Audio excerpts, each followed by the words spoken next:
Assalamualaikum warahmatullahi wabarakatuh.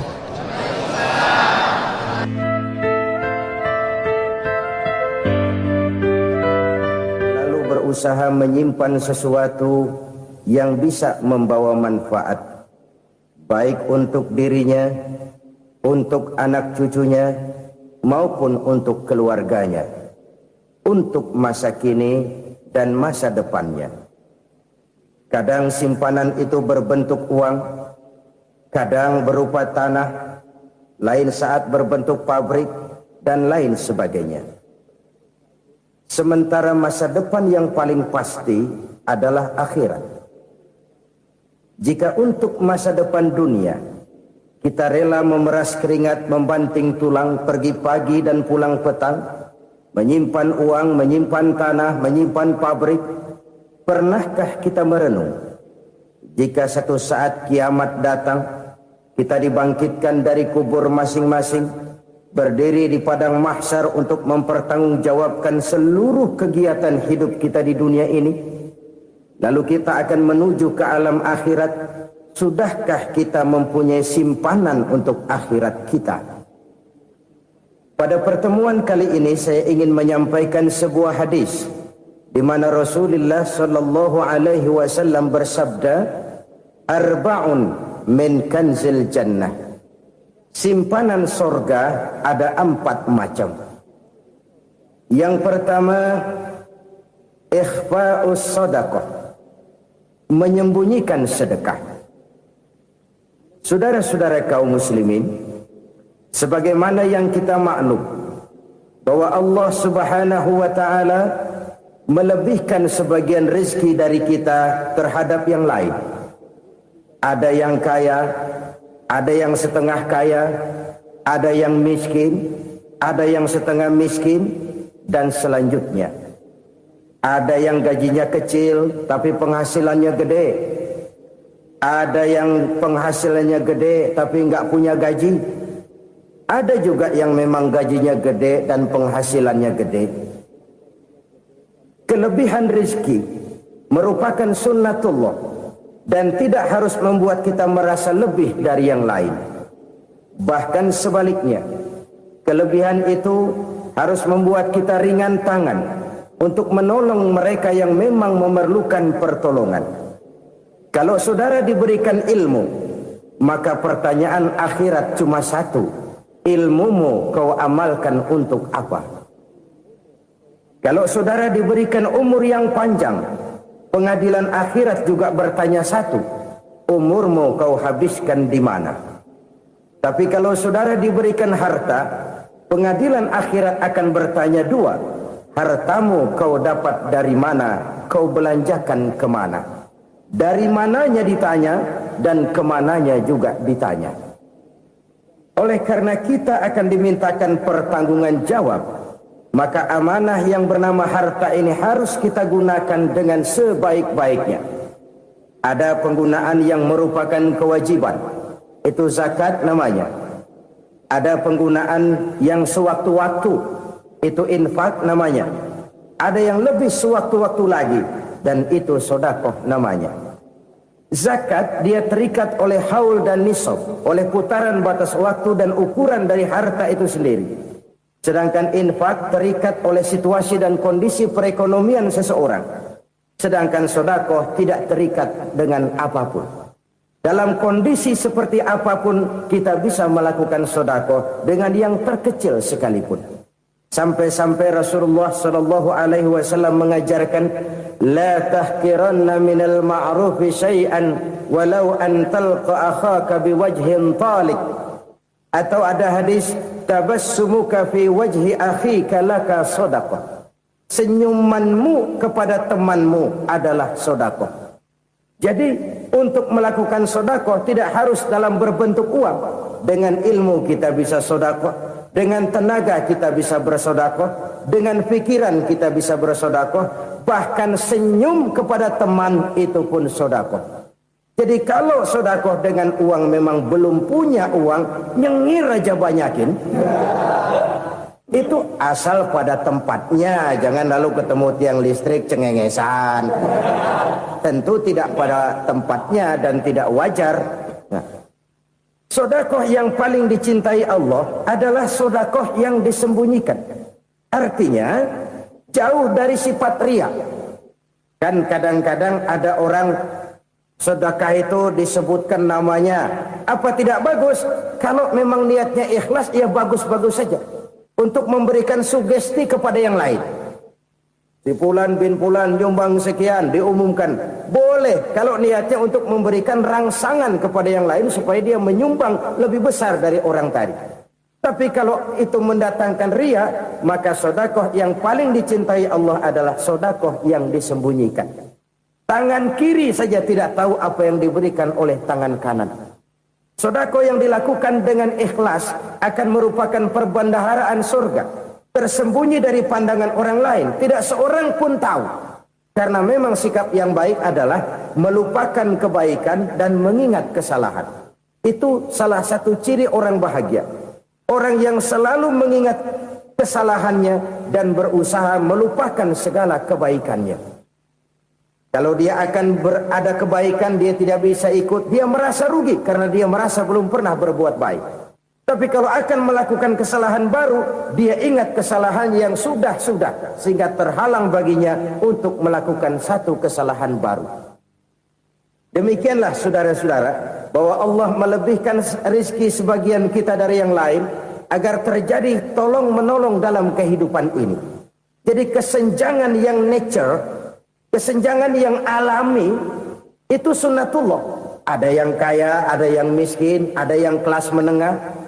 Nah, kenapa lalu sekarang kita berusaha mengentaskan kemiskinan? Oleh karena adanya kesenjangan struktural. Kalau yang kaya bisa semakin kaya, kenapa yang miskin tidak bisa naik jadi ikut sedikit kaya? Sebab pada dasarnya Islam adalah agama yang sejak turunnya sudah berupaya memerangi kemiskinan. Bahkan dikatakan kemiskinan itu mendekatkan kepada kekufuran. Orang kalau miskin udah dekat banget sama kafir. Gampang menjadi kafir. Berapa banyak saudara-saudara kita yang oleh karena soal perut, oleh karena soal materi, terpaksa meninggalkan dan menanggalkan akidahnya. Menjual petunjuk yang diberikan Allah dengan kesenangan dunia yang cuma sebentar ini. Na'udzubillah, thumma na'udzubillah. Jadi makin kita sembunyikan satu sedekah, semakin banyak perbendaharaan kita di surga. Sedekah yang paling dicintai Allah adalah sedekah yang disembunyikan.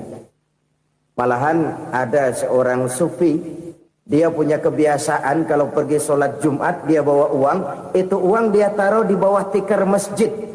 Dia niat sedekah kepada siapa saja yang nemuin itu duit. Maksudnya apa? Supaya yang nemuin nggak tahu siapa yang punya duit. Demikian dia saking ingin menyembunyikan sedekahnya.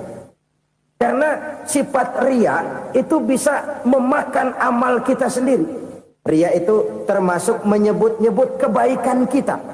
Orang yang suka nepuk dada, sedikit-sedikit ngitungnya kalau nggak gua. Tuh kalau nggak gua tuh yang belah situ, kalau nggak gua. Iya kalau nggak lu kenapa emang? Orang yang suka menepuk jasad, tuh biasanya memang begitu saudara-saudara. Kalau perang lagi berkecamuk, orang nggak sempat ngaku jadi pahlawan. Tapi begitu perang selesai, yang kagak kenal bedil ngaku pahlawan, mas. Itu sesuatu yang biasa. Oleh karenanya, orang-orang yang ikhlas dalam bersedekah, disembunyikannya sedekah itu, Allah cinta betul. Malahan ada hadis memberikan jaminan, inna sedaqatal mar'il muslimi tazidu fil umri wa tadfa'u mitatas su'i. Sesungguhnya sedekahnya seorang mukmin tazidu fil umri, bisa menambah umur panjang. Wa tadfa'u mitatas su'i, dan menyelamatkan manusia dari mati secara su'ul khatimah. Jadi siapa yang kepengen panjang umur, banyaklah sedekah. Yang bosan hidup, pelit terus. Sedekah menambah panjang umur dan menyelamatkan manusia dari mati secara su'ul khatimah. Pak, katanya umur itu nggak bisa ditambah, nggak bisa dikurangin. Kapan? Kalau ajal sudah datang. Wa idza jaa ajaluhum la yastakhiruna sa'atan wa la yastaqdimun. Kalau ajal datang tidak bisa dimajukan, tidak bisa dimundurkan. Itu kalau ajal sudah datang. Tidak bisa lagi umur ditambah dikurangi, sudah datang. Tapi kalau belum datang, itu kan haknya Allah. Mau ditambah, mau dikurangi, hak prerogatif Allah. Sebagai pencipta manusia, Allah Maha Kuasa dan Maha Mampu. Sedekah ini menambah panjang umur dan menyelamatkan manusia dari mati secara su'ul khatimah. Itu orang mati kan sama ya, kondisinya mati, nggak nafas. Tapi hakikat mati kan lain-lain. Ada yang mati itu husnul khatimah, baik akhirnya. Misalnya lagi ngaji mati, lagi sholat mati, lagi sedekah mati. Ini yang dinamakan dengan husnul khatimah, baik di akhirnya. Sebaliknya ada yang su'ul khatimah, jelek di akhirnya. Ini yang jadi catatan akhir. Lagi nyekek botol, mampus. Lagi banting kartu, modar. Su'ul khatimah, jelek pada akhirnya. Sedekah menyelamatkan manusia dari mati secara su'ul khatimah. Dan kita semua kepengen mendapat husnul khatimah, jauh dari su'ul khatimah. Oleh sebab itu yang bisa menyelamatkan kita dari penyakit itu antara lain adalah sedekah yang disembunyikan. Yang dikerjakan dengan ikhlas karena Allah. Tidak karena kepengen dipuji orang. Tidak karena ingin dikatakan orang pemurah. Sebab orang dermawan itu orang yang memberi tanpa harus diminta. Kalau masih harus diminta, ya belum dermawan namanya. Masih harus diminta. Kalau nggak diminta ya tulus. Lolos, polos. Saudara-saudara kaum muslimin rahimakumullah. Harta adalah amanat dan akan kita pertanggungjawabkan. Allah melebihkan rizki sebagian kita dari yang lain agar kita saling tolong menolong, bantu membantu. Nabi janjikan siapa yang meringankan beban saudaranya muslim di dunia, Allah akan meringankan bebannya di akhirat nanti. Sebuah jaminan dari baginda Nabi. Si orang yang kita bantu barangkali tidak bisa membalas, Allah yang akan membalas lewat jalan lain yang tidak pernah kita sangka-sangka. Ada orang tanya, Pak, ini ada orang nyumbang masjid sambil marah-marah, bagaimana? Saya bilang sumbangannya aja ambil, marahnya jangan. Marahnya jangan diambil, itu urusan dia.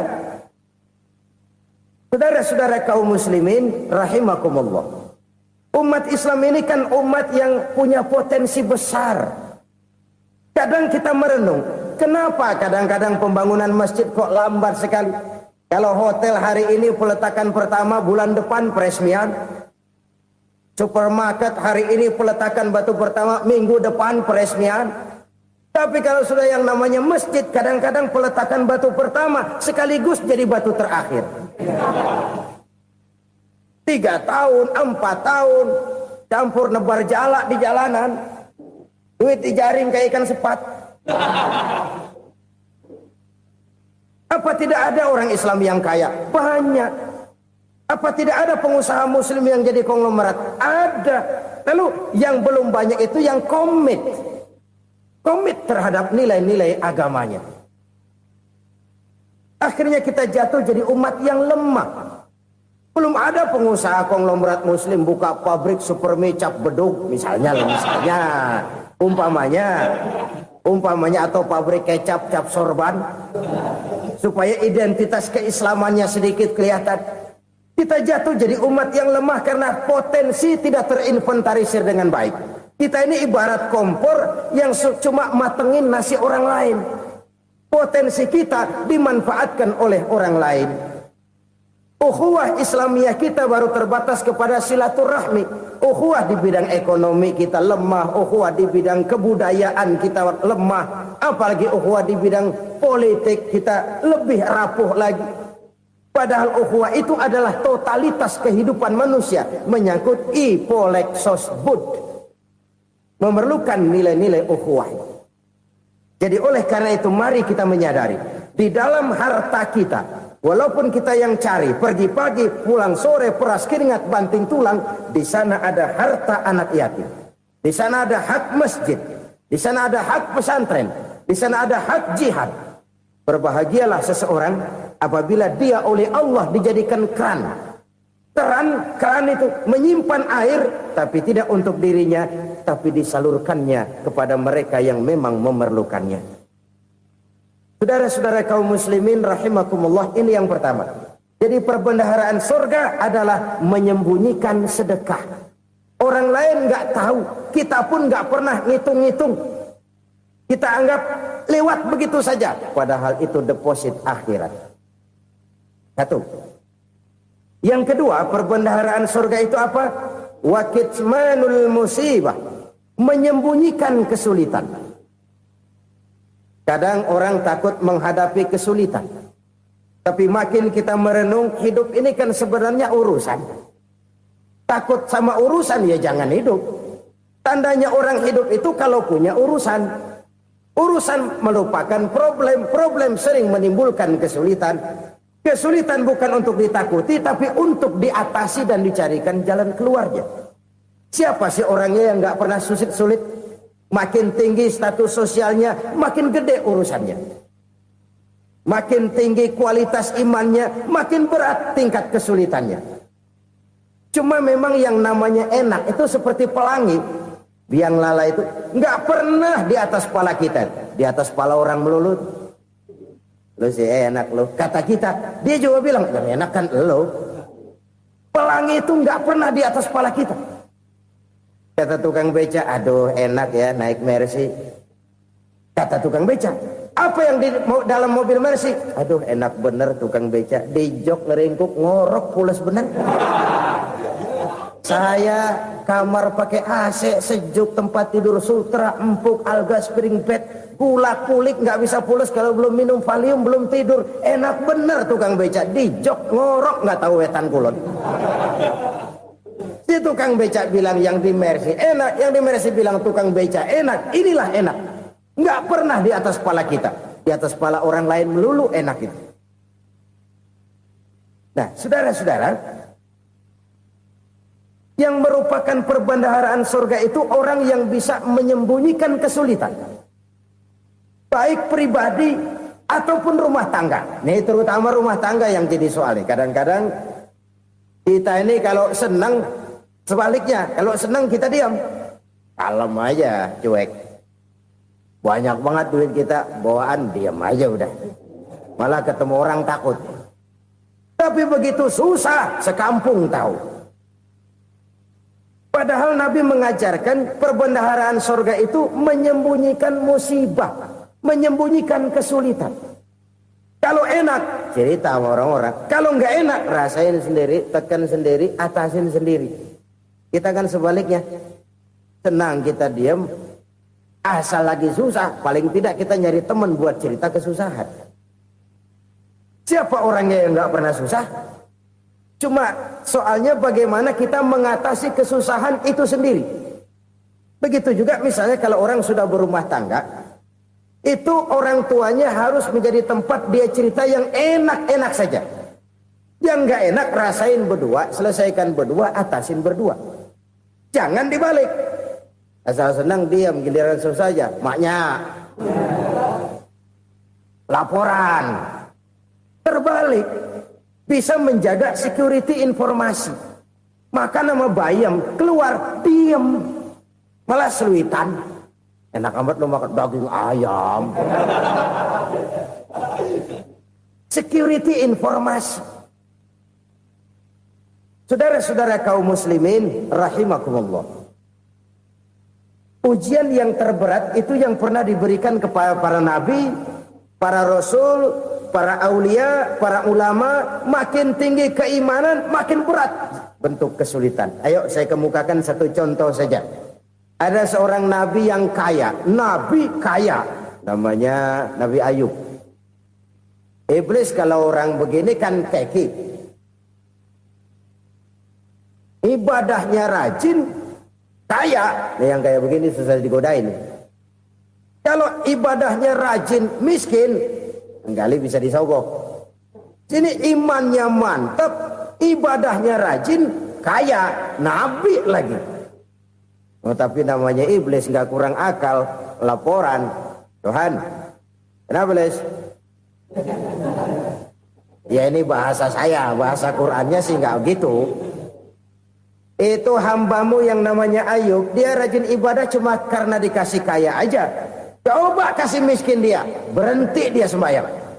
Ah, kamu bisa aja. Saya tahu Ayub itu hambaku yang ikhlas. Saya buktiin Tuhan, silahkan. Dibuktiin lah, iblis turun ke alamin. Yang mula-mula dia lakukan, dia rusak sawah ladang Nabi Ayub. Dia binasakan binatang ternak Nabi Ayub. Sehingga dalam waktu singkat, jatuhlah Nabi Ayub dari orang paling kaya, jadi orang paling miskin. Beliau masih ibadah di mihrab dalam masjid. Datang iblis. Saudara Ayub, ya. Lagi ngapain? Ibadah. Nyembah Allah, nyembah Allah. Oh, percuma. Kenapa? Tuhan yang ente sembah nih, dia udah bikin miskin ente. Sawah ladang ente hancur lebur, binatang ternak binasa. Sekarang ente jadi orang paling miskin. Ngapain nyembah Tuhan kayak begitu? Tekor. Udah berhenti dah ibadah, berhenti ibadah. Ini iblis sama Tuhan lapornya lain, yang dikerjakan kepada Nabi Ayub juga lain. Benar begitu iblis, kata Nabi Ayub. Iya, sawah ladang saya habis, buras. Binatang ternak saya binasa, binasa. Saya miskin, bangpak. Apa jawab Nabi Ayub? Bukan innalillahi, ini hebat. Alhamdulillahillazi a'tani wa akhza minni. Segala puji bagi Allah yang telah memberikan harta kepada saya dan sekarang mengambilnya lagi. Alhamdulillah. Allah yang ngasih, Allah yang ambil. Itu mah urusan Allah. Iblis cuman ibadah jalan terus, sujud lagi Nabi Ayub. Iblis seleher gondok banget. Dasar Nabi nggak mempan dia apa-apain. Miskin malah alhamdulillah. Allah yang ngasih, Allah yang ambil. Jadi kalau kita tidak komit, kita tidak terikat kepada kaya, miskin, senang, susah, apa yang bisa bikin kita susah? Jadikan kekayaan, kemiskinan, jadikan senang, susah sebagai anak buah yang bisa kita atur. Jangan kekayaan ngatur kita, jangan kemiskinan ngatur kita. Kita yang harus mengatur mereka. Senang, susah, kaya, miskin, bahagia, sengsara, jadikan itu anak buah yang bisa kita atur. Kalau sekarang kita kaya, lain saat boleh jadi kita miskin, semiskin-miskinnya. Allah yang ngasih, Allah yang ambil. Tenaga mana yang bisa menghalangi? Ibadah jalan terus. Iblis makin gondok. Dasar Nabi loh. Akhirnya apa? Nabi Ayub dikerjain, diberikan penyakit. Demikian fatal penyakitnya. Bayangin, udah miskin, sakit. Masya Allah. Miskin, sakit. Sakitnya nggak lama, kira-kira 16 tahun. Istrinya 3, 2 mental minta ceraiin. Ngerawatin laki bengek begini. Senang belum tentu, susah udah pasti nih. Cerai aja, cerai dah. Cerai. Tinggal satu Siti Rahmah yang setia menemani beliau.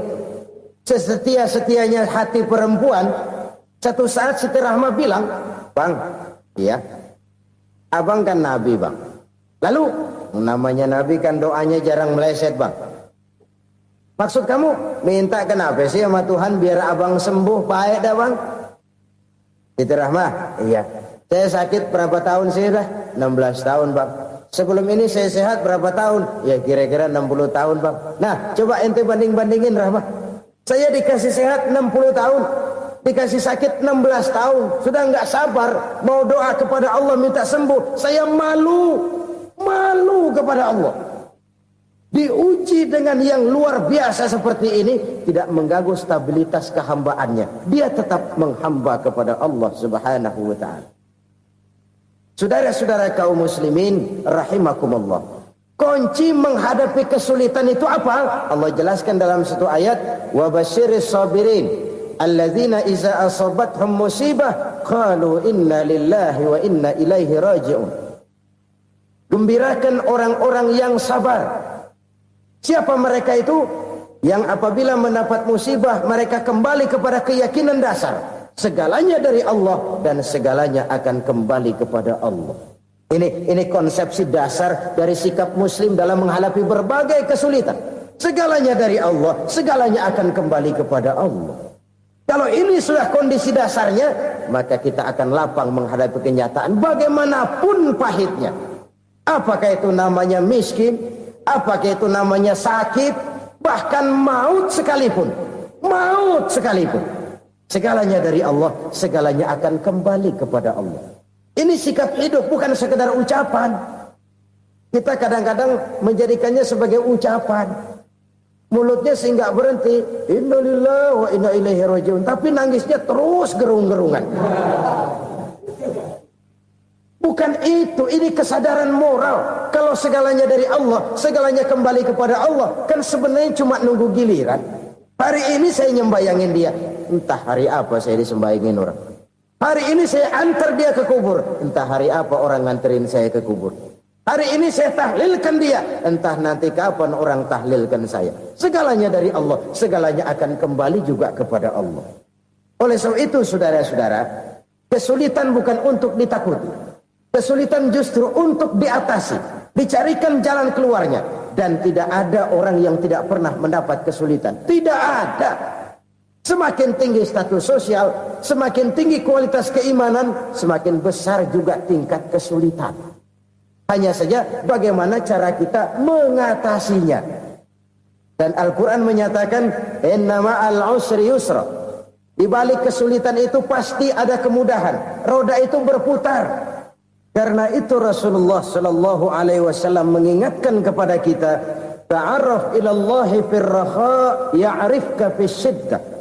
Ingatlah kepada Allah di waktu kamu senang, supaya Allah ingat kepada kamu di waktu kamu susah. Kalau waktu senang kita ingat kepada Allah, kita susah, Allah tidak akan meninggalkan kita. Tapi kalau waktu senang kita jauh dari Allah, sujud tidak sempat, dengan masjid jauh, ketika senang kita lupakan Allah. Nanti begitu kita susah, Allah lupakan kita. Dan itu menyakitkan. Oleh karena itu orang-orang tua kita dulu bilang, kalau lagi sehat ingat-ingat lu bakal sakit nanti. Kalau lagi kaya ingat-ingat satu saat kita bakal jatuh miskin. Bahkan kalau lagi muda ingat-ingat kita bakal tua. Dan yang terpenting, kalau lagi hidup ingat-ingat kita bakal mati. Saudara-saudara kaum muslimin rahimakumullah. Jadi yang kedua yang merupakan perbendaharaan surga, menyembunyikan musibah. Saudara-saudara kaum muslimin rahimakumullah. Hal ketiga yang merupakan perbendaharaan surga adalah wasilatur rahmi. Orang yang suka bersilaturahmi. Sebagaimana yang kita maklum bahwa manusia adalah makhluk yang disebut zon politika. Makhluk sosial yang tidak mungkin hidup sendiri-sendiri. Betapa dan siapapun kita memerlukan orang lain. Bodoh betul manusia kalau tinggal di tengah masyarakat tapi tidak mau bermasyarakat. Merasa hebat sendiri, pintar sendiri, gagah sendiri, kaya sendiri. Mungkin kalau mati juga ngubur sendiri. Jangankan kita di sini, di sorga saja Nabi Adam waktu sendirian bengong melulu, mondar mandir. Allah tegur dam sepi dam. Ya ini kalau bahasa saya. Iya Tuhan sepi ini nggak ada coret-corekan pisan ini. Diciptakan Siti Hawa baru anteng Nabi Adam. Itu di sorga. Cobalah. Umpamanya saudara tinggal di Jakarta nih. Kayak bener. Apaan aja di Jakarta punya saudara dah. Jembatan Semanggi ambil. Monas buntel bawa pulang. Hotel-hotel ambil semua. Cuman tinggal di Jakarta sendirian, apa enaknya? Betapa dan siapapun kita perlu orang lain. Tidak ada seorang pun yang bisa memenuhi kebutuhan hidupnya secara sendiri-sendiri. Nah, Islam telah menyelamatkan manusia dari ras diskriminasi, mengikat manusia dengan persaudaraan yang berlandaskan kepada akidah. Karena itu dianjurkan bersilaturahmi. Bahkan Nabi menyatakan, man arada ayyubsata lahu fi rizqihi wa yunsa'a fi atharihi falyasil rahimah. Siapa yang kepengen diluaskan rezekinya dan dipanjangkan usianya, banyaklah ia bersilaturahmi. Siapa yang kepengen dimudahkan rezekinya, hendaknya ia banyak bersilaturahmi. Kalau banyak teman, kesulitan kan paling tidak ada tempat cerita. Udah susah, sendirian kita pikirin diri, nggak ada tempat tukar pikiran. Cepet banget sama bengek. Dilawan sendiri. Nah, secara makro kita bisa berkata, tidak mungkin ada kemenangan kalau tidak ada kekuatan. Tidak ada kekuatan kalau tidak ada kesatuan dan persatuan. Tidak mungkin ada kesatuan dan persatuan tanpa semangat silaturahmi. Kalau umat Islam mau menang, dia harus kuat. Kalau umat Islam mau kuat, dia harus bersatu. Kalau umat Islam mau bersatu, dia harus membudayakan silaturahmi ini. Bahkan sampai-sampai kata Nabi, kalau bisa cari nilai tambah. Apa? Silman qata'ak. Bersilaturahmilah kau kepada orang yang marah denganmu. Masya Allah, indahnya ajaran agama kita. Orang yang marah pun kepada kita, kata Nabi, kalau bisa bersilaturahmilah kepadanya. Kepada orang yang marah itu. Di situ nilai tambah. Cuman jujur nih hadis, ngucapinnya gampang, ngamalinnya yang berat banget. Orang marah sama kita disuruh silaturahmi, ada apa malu? Lu marah, ada gue marahan lagi, gue pikirin. Saudara-saudara kaum muslimin rahimakumullah. Tapi ini yang diajarkan, bahkan ini yang dicontohkan oleh baginda Rasul. Bagaimana begitu mudah, misalnya satu saat Abu Jahal ini ngatur strategi bagaimana bikin Muhammad celaka. Dia gali lubang di depan tempat tidurnya. Dia tutupin daun korma. Terus dia panggil seseorang, ke sini. Kasih tahu Muhammad, pamannya sakit keras, minta ditengokin. Berangkat orang ini ke sana. Muhammad, labbaik. Pamanmu sakit keras, dia minta ditengokin. Baik, saya akan datang menjenguk beliau. Berangkatlah Nabi ke rumah Abu Jahal tanpa prasangka apapun. Abu Jahal udah pasang setil, selimut 3 rangkap setengah dipakai, persis kayak orang meriang. Tapi sembari ngintip dari balik selimut, begitu Muhammad buka pintu, nah masuk perangkap nih. Muhammad jalan menuju tempat pembaringan. Makin lama makin dekat, makin lama makin dekat, makin dekat ke lubang yang dipasang oleh Abu Jahal itu. Dalam hati Abu Jahal, terus dah jatuh, mampus dah lo ini. Mampus lo hari ini. Apa yang terjadi? Malaikat Jibril datang. Muhammad, pamanmu cuma pura-pura sakit. Di depan tempat tidurnya ada lubang perangkap supaya kamu jatuh ke situ. Sudah, kamu pulang. Balik kanan Nabi. Sudah hampir jatuh ke lubang, balik kanan, pulang. Bayangin kecewanya Abu Jahal. Muhammad dikit lagi. Enggak paman, saya pulang aja. Emosi bangun dari tempat tidur, enggak sadar kalau lagi pura-pura sakit. Lompat ngejar Nabi, dia lupa dengan lubang yang dia gali. Usrak, nyemplung sendiri ke dalam lubang.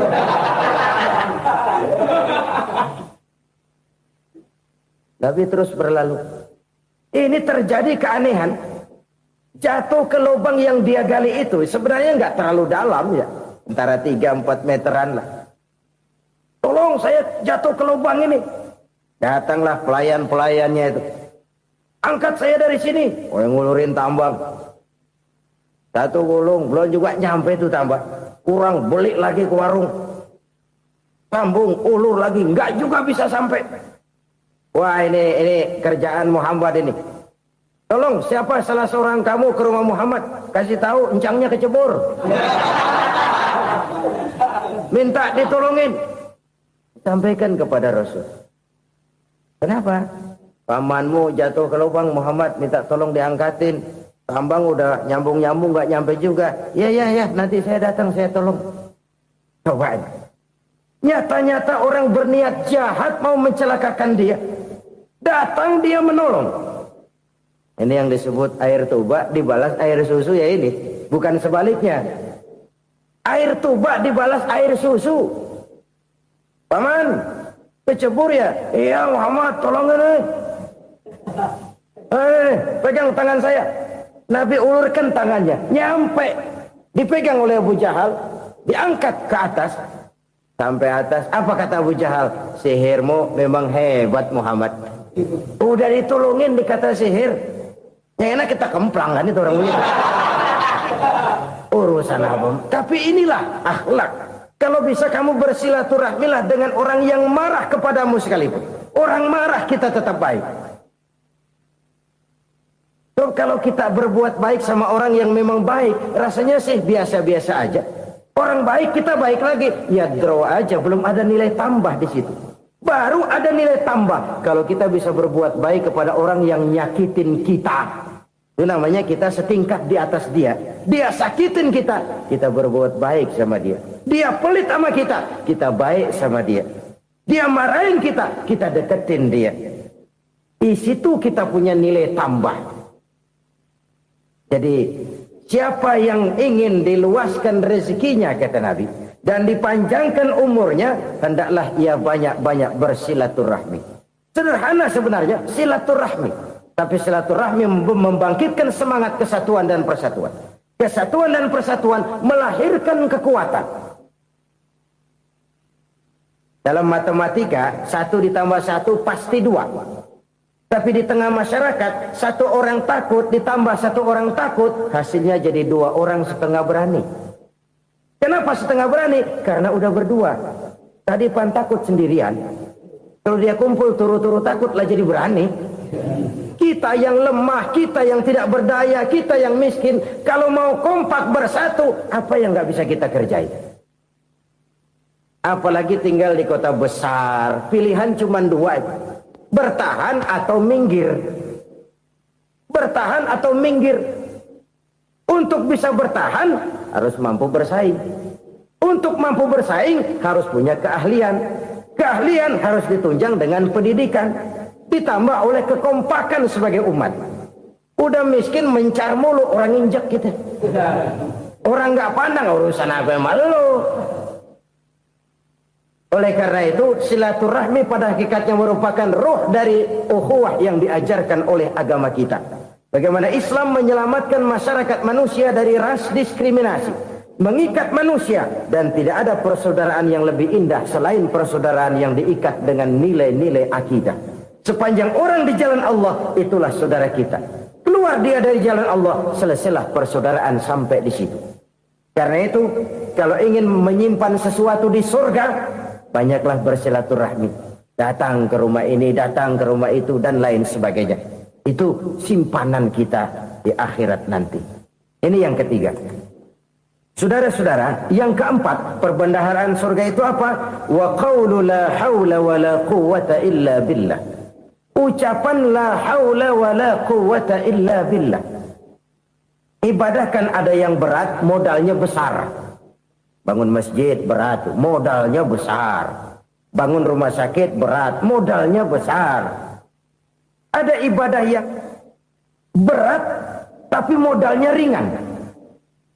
Misalnya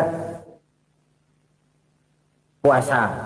Puasa itu berat, mengendalikan nafsu. Kalau sekedar nggak makan nggak minum sih enteng, mengendalikan nafsu. Itu jihad terbesar, tapi kan modalnya ringan, cuma niat saja. Ini ibadah berat, modalnya ringan. Ada ibadah yang ringan, modalnya juga enteng. Seperti termasuk ucapan la haula wa la quwwata illa billah.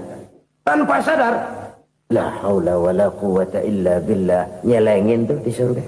Nyelengin, kita nggak terasa, nyelengin simpenan akhirat. La haula wa la quwwata illa billah. Nyimpan lagi. Kaget, la haula wa la quwata illa billah, nyimpan lagi, banyak simpenan. Walaupun sebenarnya yang dimaksud di sini adalah kesadaran batin bahwa tidak ada daya dan kekuatan kecuali Allah. Itu intinya. Kita memulai pekerjaan disunahkan baca bismillah, kan begitu? Apa itu? Kesadaran moral bahwa ini saya bisa kerjakan. Saya kerjakan ini dengan menyebut nama Allah. Kenapa? Kalau Allah tidak memberikan daya dan kekuatan, mana mampu saya kerjakan ini. Maka saya kerjakan ini dengan menyebut nama Allah. Bismillah. Kesadaran moral. Manusia hanya wajib berusaha, tapi nggak pernah wajib berhasil. Banyak hal-hal yang kalau kita renungkan secara rasio nggak mungkin, tapi jadi kenyataan. La haula wala quwata illa billah. Tidak ada daya dan kekuatan kecuali bagi Allah semata-mata. Kesadaran moral akan kelemahan dan keterbatasan makhluk bernama manusia. Kadang kita kagum dengan otak, tapi kita sering lupa sama yang bikin otak. Padahal bagaimanapun hebatnya otak, yang bikin otak pasti lebih hebat dari otak. Nggak percaya, silahkan otak-otakan. Inilah kecenderungan.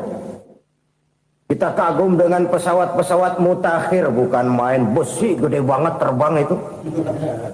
Alangkah hebatnya. Lalu apa yang bikin otak tidak lebih hebat dari itu semua? Kita puji laut, apa yang bikin laut tidak lebih hebat dari laut itu? La haula wala quwata illa billah. Tidak ada daya dan kekuatan kecuali Allah. Apa yang bisa kita lakukan kalau tidak karena daya dan kemampuan yang diberikan oleh Allah kepada kita? Lahirlah sikap tawadu, rendah hati, tidak melonjak menjadi angkuh dan sombong, sadar akan kelemahan dan keterbatasan diri. Sebagai makhluk yang diciptakan oleh Allah Subhanahu wa ta'ala. Jadi satu sisi ini ucapan yang berpahala, la haula, jadi wiridan. Pada sisi lain ini kesadaran moral, sikap mental, kesadaran batin bahwa yang punya daya dan kekuatan itu cuma Allah. Kita nggak pantas untuk sombong, sebab sombong itu pakaiannya Allah. Kita nggak sedang pakai pakaian Allah, kegedean. Dan makin kita renungi, makin terbentur. Apa sih yang bisa kita sombongin? Kita mau sombong apa? Kaya? Pintar? Itu kan semua relatif. Di atas langit masih ada langit lagi. Jadi oleh karenanya, marilah kita menyadari. Manusia hanya wajib berusaha, tapi tidak pernah wajib berhasil. Yang berusaha saja tidak wajib berhasil, apalagi yang tidak berusaha. Islam bukan agama orang pemalas yang selesai sholat lalu endelohom, enggelenggem ayem-ayem. Tapi Islam bukan agama orang sombong yang setelah berusaha lalu tidak memerlukan Allah. Kita bisa saja bikin proyeksi, tahun sekian kita bakal panen besar menurut perhitungan otak. Tapi ada kejadian lain. Apa? Tikus ngambek. Habis itu dimakanin tikus, panen gagal. Proyeksi rasional gagal oleh tikus-tikus yang ngambek itu. Bisa saja terjadi. Tahun depan kita panen besar. Urung. Kenapa? Musim panas panjang. Dan sekarang ini koran-koran bikin berita musim mengalami penyelewengan. Bukan cuma manusia yang nyeleweng sekarang. Musim pakai nyeleweng. Mestinya kan musim hujan udah selesai. Masih hujan-hujan juga. Musim. Nah sekarang kita boleh bikin proyeksi. Kita bakal panen besar. Tahu-tahu musim panas panjang. Sawah retak, air kering. Cari teknokrat yang paling botak. Suruh pendekin tuh musim panas. La haula wa la quwata illa billah. Inilah kesadaran moral. Saudara, saya teringat satu saat ada seorang konglomerat. Umurnya ya kira-kira 70-an. Satu saat dia ditanya oleh wartawan, "Pak, umur Bapak berapa sih?" "Ya paling 10 tahun." 10 tahun? 10 tahun? Anak Bapak berapa orang? Aduh. Satu saja? Satu. Harta Bapak berapa? Ya paling-paling bangsa 7 juta kali. 7 juta? Iya. Pak, kenapa Bapak bohongi saya? Bapak punya buku biografi. Koran-koran, majalah-majalah banyak memuat cerita riwayat hidup Bapak. Saya tahu umur Bapak 70. Kenapa bilang cuma 7 tahun? Saya tahu anak Bapak 8. Kenapa cuma bilang 1? Saya tahu harta Bapak miliaran, mungkin triliunan. Pabrik di mana-mana, bank di mana-mana. Kenapa bilang uang Bapak cuma 7 juta? Nah, kata si konglomerat tadi, kamu benar nak, kamu benar. Umur saya kalau jumlahnya memang 70 nak. Cuman ingat-ingat saya, baru 7 tahun terakhir ini saya sujud. Baru 7 tahun terakhir ini saya berusaha dekat dengan Allah. Saya laksanakan perintahnya, saya jauhi larangannya. 7 tahun inilah rasanya yang ada nilainya di hadapan Allah. Yang 63 tahun matong, kelabu, kelem umur gue. Habis untuk maksiat, untuk munkarat. Maka ketika ditanya tadi, umur saya 7 tahun itu. Oh begitu Pak. Oh iya. Lalu anak Pak. Anak Bapak kan 8. Kenapa bilang cuma 1? Nah, kalau jumlah hitungannya memang anak saya 8. Tapi dari 8 orang ini rasanya cuma 1 nih. Yang bakal jadi buah hati, belahan jantung. Pelanjut cerita, penerus sejarah. Bakal jadi anak soleh yang akan mendoakan saya. Cuma 1 rasanya anak saya ini yang bakal jadi buah hati saya. Besar-besaran saya. Yang akan mendoakan di kubur saya. Yang akan mendoakan di akhirat saya. Yang 7 orang mana? Masya Allah, yang atu tenggeng, yang atu nyekek botol ngolo, yang atu nggak karu-karuan. Makanya saya bilang 1 anak saya yang akan bisa mendoakan saya. Oh begitu Pak. Iya. Nah harta Pak, harta Bapak kan triliunan. Pabrik Bapak di mana-mana. Uang Bapak hampir di tiap bank-bank besar. Kenapa bilang cuma 7 juta? Betul kau nak. Harta saya kalau jumlahnya memang miliaran, triliunan mungkin. Tapi yang saya ingat baru 7 juta tuh yang saya belanjakan di jalan Allah. Saya nyumbang masjid, saya santuni yatim piatu, saya bantu pembangunan pesantren, saya bantu pembangunan rumah sakit Islam. Itu yang akan saya bawa pulang ke akhirat, yang 7 juta itu. Yang triliunan itu nanti akan diperebutkan oleh anak-anak saya sebagai waris saya. Jadi harta saya 7 juta itu yang bakal nemenin saya di akhirat. Yang akan saya bawa pulang jadi teman saya.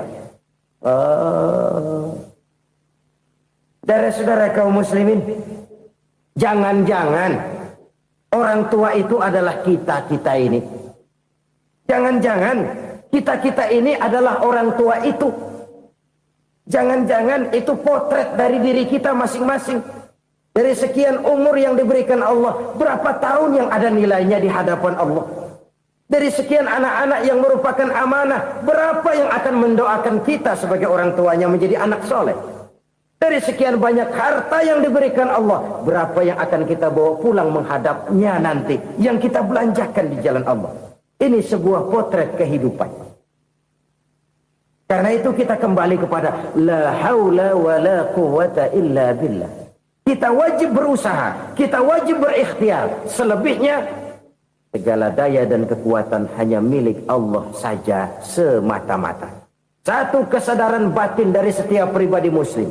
Setelah ia berusaha dan berikhtiar, ia menyerahkannya kepada Allah Subhanahu wa ta'ala. Jadi, satu sisi ini merupakan wiridan ucapan yang mengandung pahala. Pada sisi lain, ini merupakan sikap batin dari seorang muslim di dalam ia menghadapi realitas kehidupan ini. Saudara-saudara kaum muslimin rahimakumullah. Kalau ini kita jadikan satu basis kehidupan, maka ini akan menyelamatkan manusia dari kemungkinan tergelincir menjadi orang yang lupa diri dan lupa daratan. Sebab itu Imamul Ghazali berpesan, jadidis safinah fa innal bahra amiq wa khuziz zad fa inna safara ba'id wa khaffifil hamla fa innal hamla sadid. Perbarui selalu kapalmu karena lautan sangat dalam. Bawa bekal yang banyak karena perjalanan ini sangat jauh. Ringankan beban karena kebanyakan beban akan menyakitkan. Alangkah indah kalimat ini, alangkah dalam makna yang terkandung di sana. Perbarui selalu kapalmu karena lautan sangat dalam. Apa artinya ini? Jaga mentalmu baik-baik. pelihara imanmu baik-baik karena hidup penuh cobaan seperti lautan. Kita kalau berlayar di lautan kan kadang-kadang tenang, angin bertiup sepoi-sepoi basah. Jika malam datang, bintang gemintang bertabur menghias cakrawala, rembulan memantulkan sinarnya dengan indah. Dalam keadaan begitu berlayar enak, tapi lain saat ombak menggunung, halilintar menyambar, angin topan bertiup. Berapa banyak sudah saudara-saudara kita yang tenggelam di lautan dunia tanpa sadar bahwa dia belum sampai kepada pantai yang akan dituju. Berapa banyak sudah saudara-saudara kita yang tenggelam di lautan dunia ini tanpa sempat bangkit lagi. Dia menyangka sudah sampai kepada tujuannya. Hati-hati kapal jangan sampai bocor karena lautan sangat dalam. Iman ini jaga baik-baik karena hidup penuh dengan ujian. Wa khuzizat fa inna safara ba'id. Bawa bekal yang banyak karena perjalanan sangat jauh. Saudara mau ke Bandung, bawa duit. Saudara mau ke Surabaya, banyakkan lagi duitnya. Saudara mau ke Mekah, gepokan, iketan tuh duit nggak lembaran lagi. Makin jauh perjalanan, makin banyak bekal yang harus kita bawa. Kalau saudara dari Jakarta mau ke Surabaya, kagak bawa duit berangkat juga, itu sih bukan berani namanya, nekat. Sampai Surabaya belum tentu, sengsara di jalan udah pasti. Kenapa? Nggak bawa bekal berangkat. Sama juga kita nih, misalnya belum sempat sembahyang, mati. Waduh, berani banget orang. Belum punya bekal, mati. Sengsara di jalan. Atau bekal tidak cukup. Dari Jakarta saudara mau ke Surabaya, bawa duit 500 perak. Paling jauh Cikampek nyampenya itu. Paling jauh itu. Antara jauhnya perjalanan dengan bekal yang saudara bawa tidak seimbang. Hidup ini perjalanan panjang. A walking tour. Dimulai dari alam arwah. Sebelum jasad diciptakan, roh diciptakan lebih dulu. Dari situ pindah ke alam rahim. Dari alam rahim pindah ke alam dunia. Dari alam dunia pindah ke alam barzah. Baru menuju akhirat. Satu perjalanan panjang. Kalau bekal tidak bawa, sengsara di jalan. Bawa bekal yang banyak karena perjalanan ini sangat jauh. Wa khaffifil hamla, ringankan beban karena beban itu cuma akan menyulitkan. Kalau bekal itu sih keperluan, tapi beban nggak kita perluin, cuma ngeberat-beratin. Apa ini beban? Dosa. Kecurangan, kebatilan, kezoliman, ketidakadilan, kesewenang-wenangan. Itu akan jadi beban kita di akhirat. Alangkah celakanya, perjalanan panjang, bekal tidak bawa, beban kelewat banyak. Alamat sengsara di jalan. Pahala tidak ada, dosa berlipat ganda. Na'udzubillah, summa na'udzubillah. Kalau kita rangkum nasihat Al-Ghazali dengan kisah si konglomerat tadi, kita akan mengambil kesimpulan. Pertama, bekal terbaik dalam menghadapi gejolak kehidupan ini tidak lain adalah iman. Yang kedua, pahala dan dosa. Dua hal kontroversial.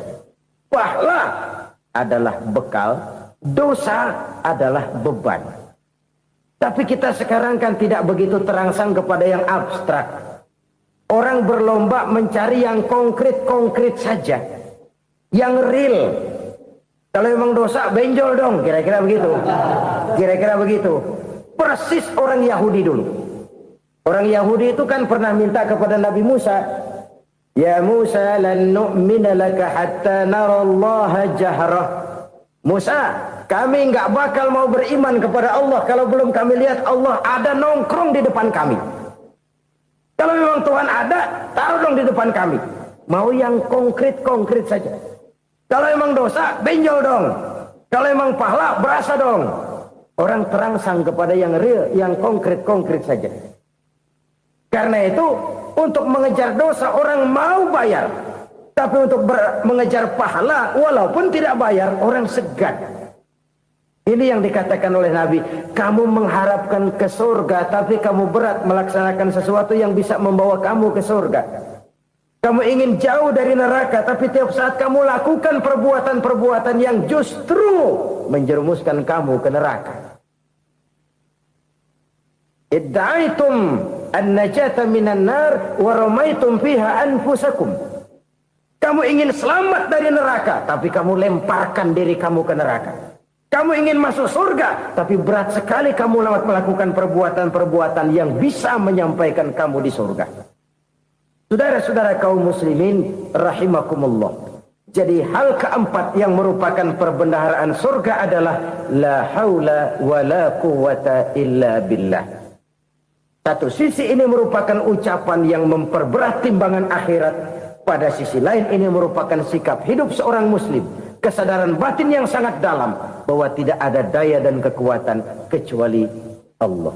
Dan itu kita simbolkan pada saat memulai pekerjaan dengan Bismillah. Dengan menyebut nama Allah. Satu kesadaran moral. Saya hanya bisa melakukan ini karena diberikan daya dan kekuatan oleh Allah. Lahirlah sikap tawadu, rendah hati, tidak melonjak menjadi angkuh dan sombong. Saudara-saudara, sampai sini dulu jumpa kita kali ini. Semoga 4 perbendaharaan surga ini dapat kita lakukan, yang kelak akan merupakan bekal kita di kemudian hari nanti. Amin ya rabbal alamin. Terima kasih atas segala perhatian. Mohon maaf atas segala kekurangan. Usikum wa iyaya bitaqwallah. Wassalamualaikum warahmatullahi wabarakatuh. Waalaikumsalam warahmatullahi wabarakatuh.